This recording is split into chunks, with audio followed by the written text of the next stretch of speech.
dafa am nag lu fi xew ñu bëggoon cee wax balaa li ñuy wolof di wax xoddiku bala ngaa lakkale. Binta Bass la Idrissa Seck choisir parmi les candidats dañ koy ñaanal nag yoonu jàmm yàlla ñaanal ko aussi victoire waaye ba ko Idrissa Seck joxe defee tête de liste dafa yaakaaroon ni ñi koy accompagner dinañ ko accompagner ànd ak moom ci liggéey boo xam ne bii pour la victoire éclatante de la coalition Benno Bokk Yaakaar waaye defuñu ko dañoo dem cyber di làqatu di defar ay liste ba benn commission bu ñu dépêché ànd ak ñoom pour ñu defar liste yi waaye dañoo daw commission bi dem ci benn hôtel bu nekk ci biir commune bi di fa def seen càcc gi nga xamante ni moom la ñu nar a def mooy lan di roppee ko rof di dugal ko rocc ku ñu xam ni war na leen a barrer la route ñu rocc ko man mi sax bokk naa ci ñi ñu rocc lan la ñuy tiit lan la ñuy ragal te je fus le seul et unique jeune investi sur les listes qui a été conseiller municipal j'étais le benjamin du conseil municipal sortant maa nekkoon benn ndaw bi nekkoon conseiller municipal de 2014 à 2019 ñu nekk nag ci école Malick Kéré di liggéeyal le président Idrissa Seck depuis ay at waaye liste yi niñ ko defaree am na ay tëq-tëq am na it loo xam ne lii lu ñu war a joyantee am na loo xam ne aussi lu jubul parce que constaté nañ ko toog nañ ko càmbar ko bés bi ñu déposé liste yi lañ ko yëg waaye bëggoon a wax ci loolu benn kilifa gu baax ci parti bi nañu bu leen wax nañ xaar ba liste yi génn ñu doog a wax la ñuy wax waaye boobaak léegi ñu ngi ciy liggéey ba lañ ca xam-xam nañ ko moo tax tey waral tey suñu point de presse liñ ci xam mooy dañoo jël ay nit ñoo xam ne ñi existé wuñu woon politique dem jëli leen dugal leen ci pii te amuñu benn base ba ñuy jaay carte en 2013 dañoo defoon juróom-ñaar fukki nit ak ñaar ñoo jaayoon ay carte ci juróom-ñaar fukki nit ñaar juróom fukk ak juróom-ñett lañ tànnoon dugal leen ci liste yi ñooñu am ci ñoo xam ne ñoo nekkoon conseil municipal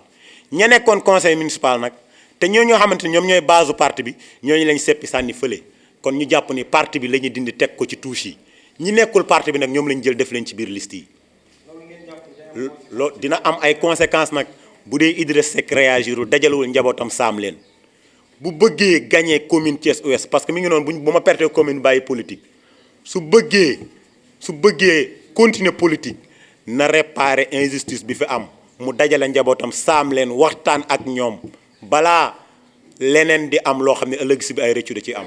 commune Thiès Ouest stabilité amoon na depuis 2014 2015 stabilité am 2016 stabilité am 2017 2018 2019 ba 2020 stabilité am na mais ba ñu nemee Yankhoba Diattara def ko ministre ci la instabilité bi commencé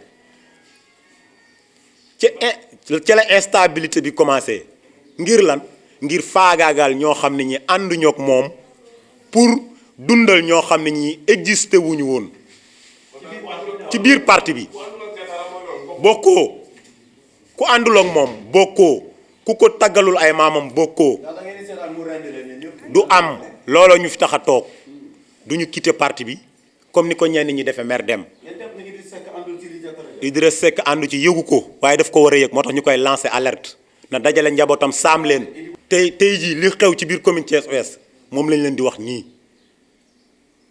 Idi dafa jël parce que moom dafa nit koo xam ne ki bu la xasee ba confier tâche da lay bàyyi nga continuer ko bu ci amee ay rëq-rëq mu woo la ne la lii ak lii waaye la mu leen di wax ak ñoom liñ ñuy wax du benn.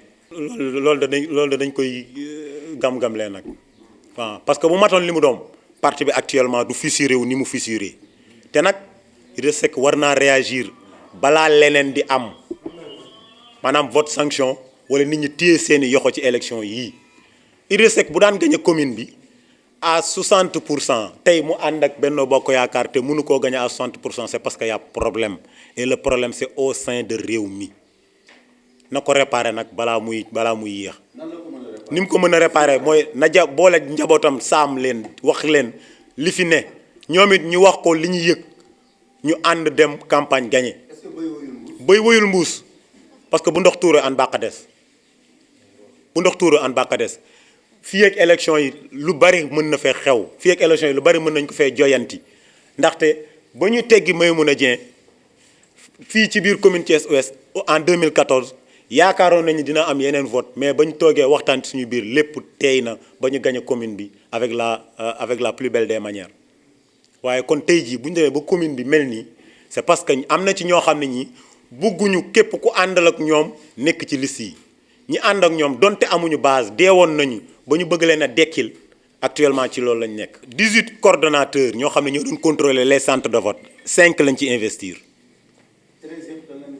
jëpp dañ leen a génne jeunes yi Idrissa Seck dañu woon day jox part bu mag jeunesse bi 5/6 de la jeunesse n'ont pas été investis ñaari jeunes lañ ci investiroon benn jeune boo xam ne bi dugal nañ ko ci liste proportionnelle bi en 17e position ba mu leen saagaa ndey lañ ko jël remplacé ko ak koo xam ne ki sage la ci parti bi jëlee ko 11e position yóbbu ko 17e position te c'est un coordonnateur d'un centre de vote ñu jëlee ko 17e yóbbu ko 11e moom mu ñu jëlee ko 11e yóbbu ko 17e pour lan parce que jeune bi saaga na leen. actuellement dafa am ñu mu ko confier nit nag mënoo nekk ci waañ wi nekk ca walukaay ba da ngay nekk ci waañ wi rek ñi ñu nekkale ci walukaay bi moom bu nekkee ci walukaay bi ñi mu jox waañ wi ñoo waroon a togg séddale ñëpp lekk waaye ñi mu ko jox ñoo matul lu ñu doon.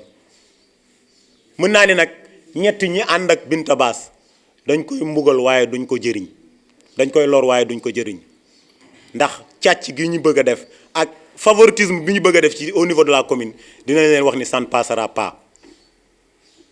bi ci des damay waxal randu leen depuis 2000 dañoo ànd ak Idrissa Seck ci ngor ak jom ak teraanga musuñu ko bàyyi waaye musu leen a satisfaire musu leen a jox poste de responsabilité du maire du député du directeur de société du PCA du dara lu randu leen bénéficié wu.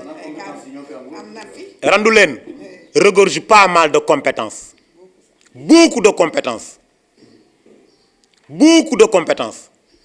mais problème bi mooy tey jii ku leen dawalul Safa ak Marwa duñ la boole ci la ñuy def te ki ñi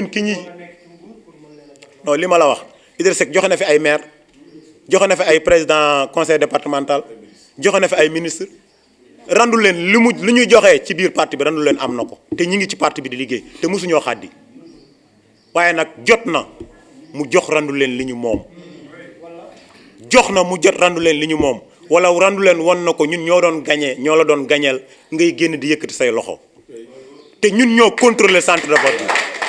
situation bi actuelle ni mu demee au niveau de la commune moom la ñu ñëw pour waxtaane ko pour lancer un appel un alerte au président Idrissa Seck. Primo d'abord, après avoir investi Madame Fatoumata Bintou Bass, nous lui souhaitons tout le meilleur et le bon au niveau de la commune de Konyanal Ndamou.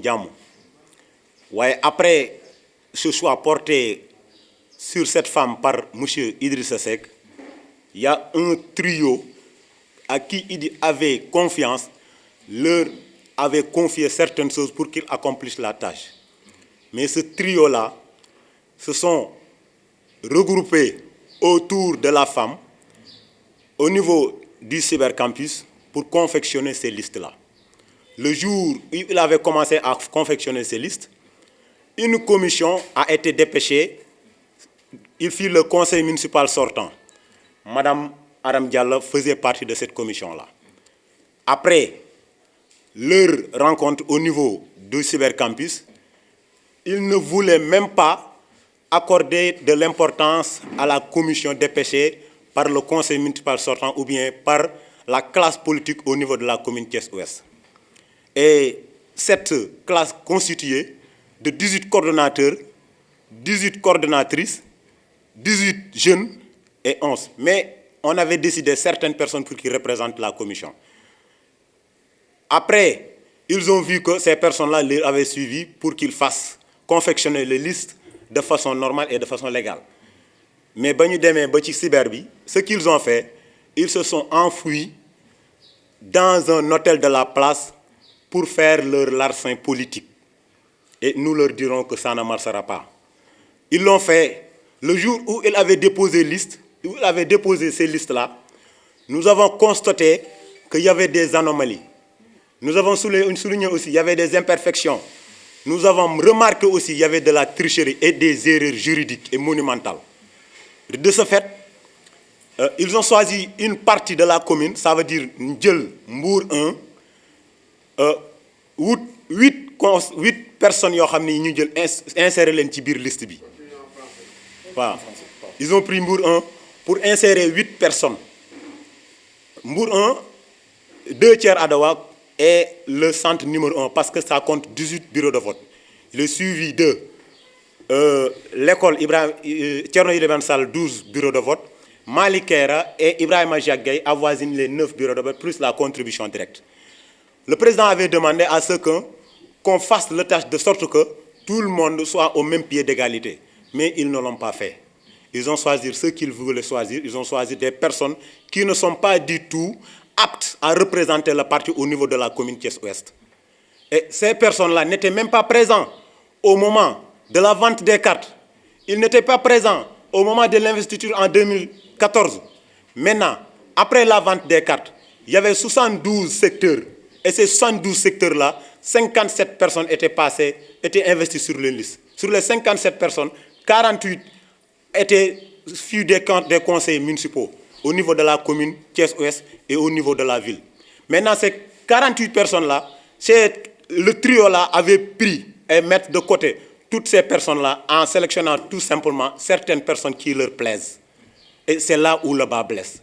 Maintenant, nous lançons un alerte à M. Idriss Seck parce qu'ils avaient dit s'il perd la commune Thiès-Ouest, il va arrêter de faire de la politique. Maintenant, ils sont dans les pas pour faire perdre Idriss Seck la commune de Thiès-Ouest. De ce fait que nous n'allons pas démissionner, nous n'allons pas chercher ailleurs, nous allons nous battre au sein du parti pour que justice soit faite. Il faut que justice soit faite. Pourquoi? Parce qu'on ne peut pas comprendre des personnes qui ne sortent de nulle part. Ils n'étaient pas au moment des investitures en 2009 ni en 2014. Maintenant, après 8 mois avant les élections, ils se sont sortis de nulle part. Pourquoi? Parce qu'on a nommé un ministre de la République. Et là où la commune a commencé à bouger. Et or, depuis 2014, on n'avait pas ce problème au niveau de la commune. Il y avait un climat de paix, un climat social qui régnait au sein du parti. Maintenant, depuis la nomination de Moussa Yankoba Diattara, le parti a commencé à bouger. Maintenant, ce trio-là, qu'est-ce qu'ils voulaient faire? Ils ont compris que le parti est là au niveau de la commune SOS. Il constituait des femmes, des adultes, des sages, des anciens et des jeunes. Maintenant, ils ont fait de l'autre corps. Qu'est-ce qu'ils voulaient faire? Ils voulaient être le trio, comment dirais-je, ils investissent ce qu'ils veulent et ils mettent de l'autre côté des personnes qui ne les arrangent pas. Qui les a mandatés, le ministre Diattara ou le président Idriss Seck? Non, le président Idriss Seck ne les a pas mandatés. M. Idriss Seck a mandaté Fatoumata Bintou Basse. Et ce trio-là devait accompagner Fatoumata Bintou Basse jusqu'au 23 janvier.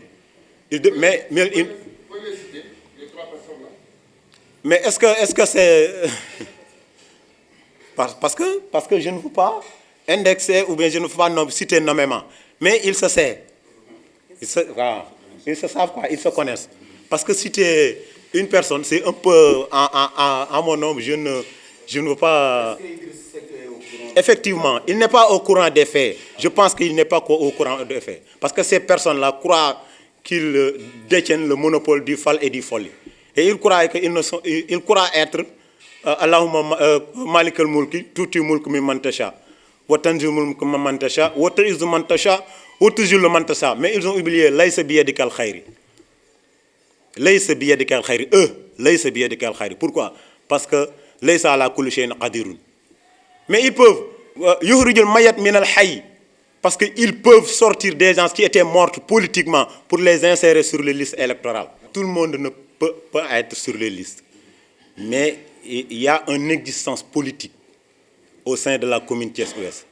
Et cette existence tend à disparaître. Et nous avions aussi 60% sur les listes électorales. Idriss Seck avait dit que pour confectionner les listes, on doit avoir ça en fonction des centres de vote. 2 tiers Adawa devait être le premier centre de vote, suivi de Aliba. Maintenant, après Aliba, c'est Malikera, Somme et autres. Au moment où Somme avoisine combien d'électeurs? Somme n'a pas même de conseil. Thiès non aussi n'a même pas de conseil. Et Randoulen n'a même pas eu de conseil, excepté 2 personnes sur les nouvelles listes.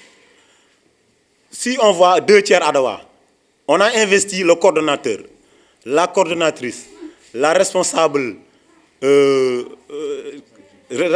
jeune et un autre jeune qui figurait sur les 18 jeunes au niveau de la commune Thiès-Ouest. Et ils ont fait les sommes. Il n'y a même pas eu un coordonnateur ou une coordonnatrice ou un responsable jeune.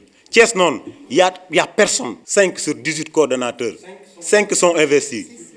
5 sont investis. Sur 18. Les 13 autres coordonnateurs sont lésés. Il y aura des conséquences. Il y aura des conséquences.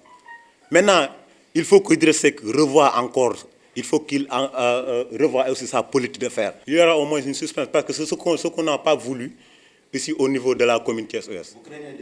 Vous craignez des risques même de votre sanction. Si Idriss Seck ne réagit pas tôt, s'il ne réagit pas tôt, il y aura des votes sanctions.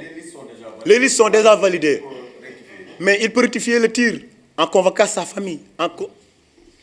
Il peut convoquer sa famille et leur parler. Non, je vous ai dit qu'avant qu'il soit ministre, il y avait un climat de paix et de stabilité au niveau de la commune Thiès-Ouest.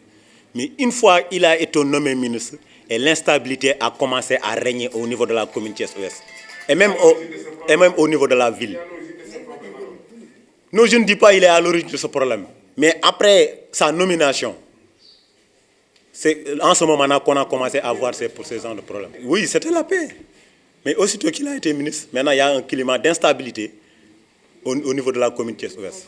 Que ça soit communal, que ça soit présidentiel, que ça soit législatif. Randoulène a toujours accompagné le président Idriss Seck. Randoulène n'a jamais perdu un seul bureau de vote. Nous l'avons accompagné depuis 2000, 2007, 2009, 2014 et 2022. Et nous continuons aussi de l'accompagner. Mais Randoulène n'a jamais été récompensé. Jamais récompensé. Je lance un appel. Randoulène n'a pas besoin d'un conseil municipal ou bien d'un adjoint au maire. Randoulène n'a pas besoin d'un adjoint au maire. Randoulène a besoin d'être satisfait. Randoulène a besoin d'un maire. Randoulène a besoin d'un député. Randoulène a besoin d'un directeur de société.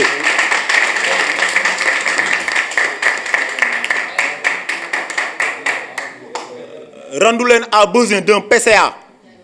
Randoulène a besoin d'un président de conseil d'administration ou bien un président de conseil régional ou de conseil départemental.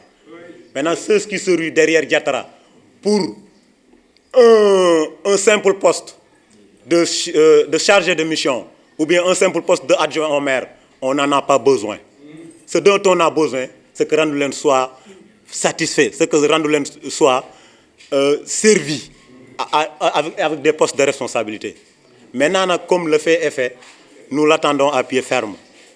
Je ne veux pas dire que nous n'allons perdre l'école Malick Keïra, mais nous contrôlons la quasi-totalité des électeurs au niveau de l'école Malick Keïra.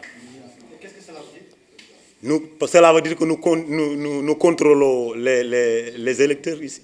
Voilà, non, cela dépend du président Idriss Seck. Il doit recevoir impérativement. Je suis le jeune responsable qui contrôle l'école Malick Keïra. Et on a toujours gagné. Et on continuera de gagner si Idriss Seck nous satisfait.